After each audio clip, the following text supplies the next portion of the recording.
విదేశీ పర్యటన నుంచి వచ్చిన స్పీకర్ గడ్డం ప్రసాద్ ఫిరాయింపు ఎమ్మెల్యేల కేసు విచారణ చేపట్టారు. పార్టీ ఫిరాయింపు ఆరోపణలు ఎదుర్కొంటున్న ఎమ్మెల్యేల తరపు న్యాయవాదులు చేసిన వాదనల్ని, పిటిషన్ వేసిన నేతల తరపు న్యాయవాదులు వినిపించిన వాదనల్ని విన్నారు స్పీకర్.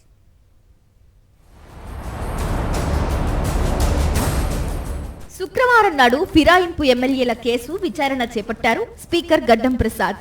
ఫిరాయింపుల కేసులకు సంబంధించి దసరాకు ముందు ఫిరాయింపు ఆరోపణల్ని ఎదుర్కొంటున్న ఎమ్మెల్యేలను, వారిపై పిటిషన్ వేసిన నేతలను క్రాస్ ఎగ్జామినేషన్ చేసిన స్పీకర్ శుక్రవారం నాడు ఇరు వర్గాల తరపు న్యాయవాదుల వాదనలు విన్నారు.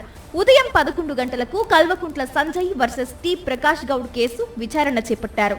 మధ్యాహ్నం 12 గంటలకు చింతా ప్రభాకర్ వర్సెస్ కాలే యాదయ్య కేసు విచారణ చేపట్టారు.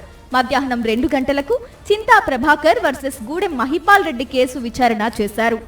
మధ్యాహ్నం 3 గంటలకు పల్లా రాజేశ్వర్ రెడ్డి వర్సెస్ బండ్లా కృష్ణమోహన్ రెడ్డి కేసు విచారణ చేశారు.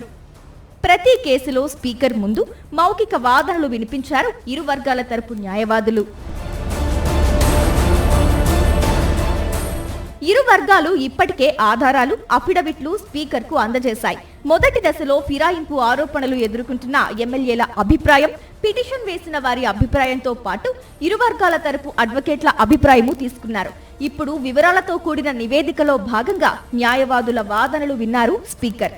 గతంలో స్పీకర్ 10 మంది ఫిరాయింపు కేసులున్న ఎమ్మెల్యేలకు నోటీసులు ఇవ్వగా 8 మంది వివరణ ఇచ్చారు. వివరణ ఇచ్చిన 8 మంది ఎమ్మెల్యేలలో 4 ఎమ్మెల్యేల విచారణ శుక్రవారంతో ముగిసినట్లేనని సమాచారం.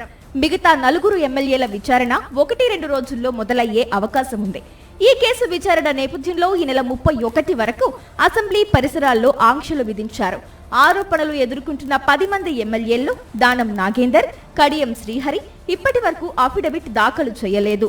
అఫిడవిట్ దాఖలు చేసిన మిగతా 8 మంది ఎమ్మెల్యేల విచారణ పూర్తయిన తర్వాత దానం, కడియం విషయంలో స్పీకర్ ఎలాంటి నిర్ణయం తీసుకుంటారోనని రాజకీయ వర్గాలు ఆసక్తిగా ఎదురుచూస్తున్నాయి.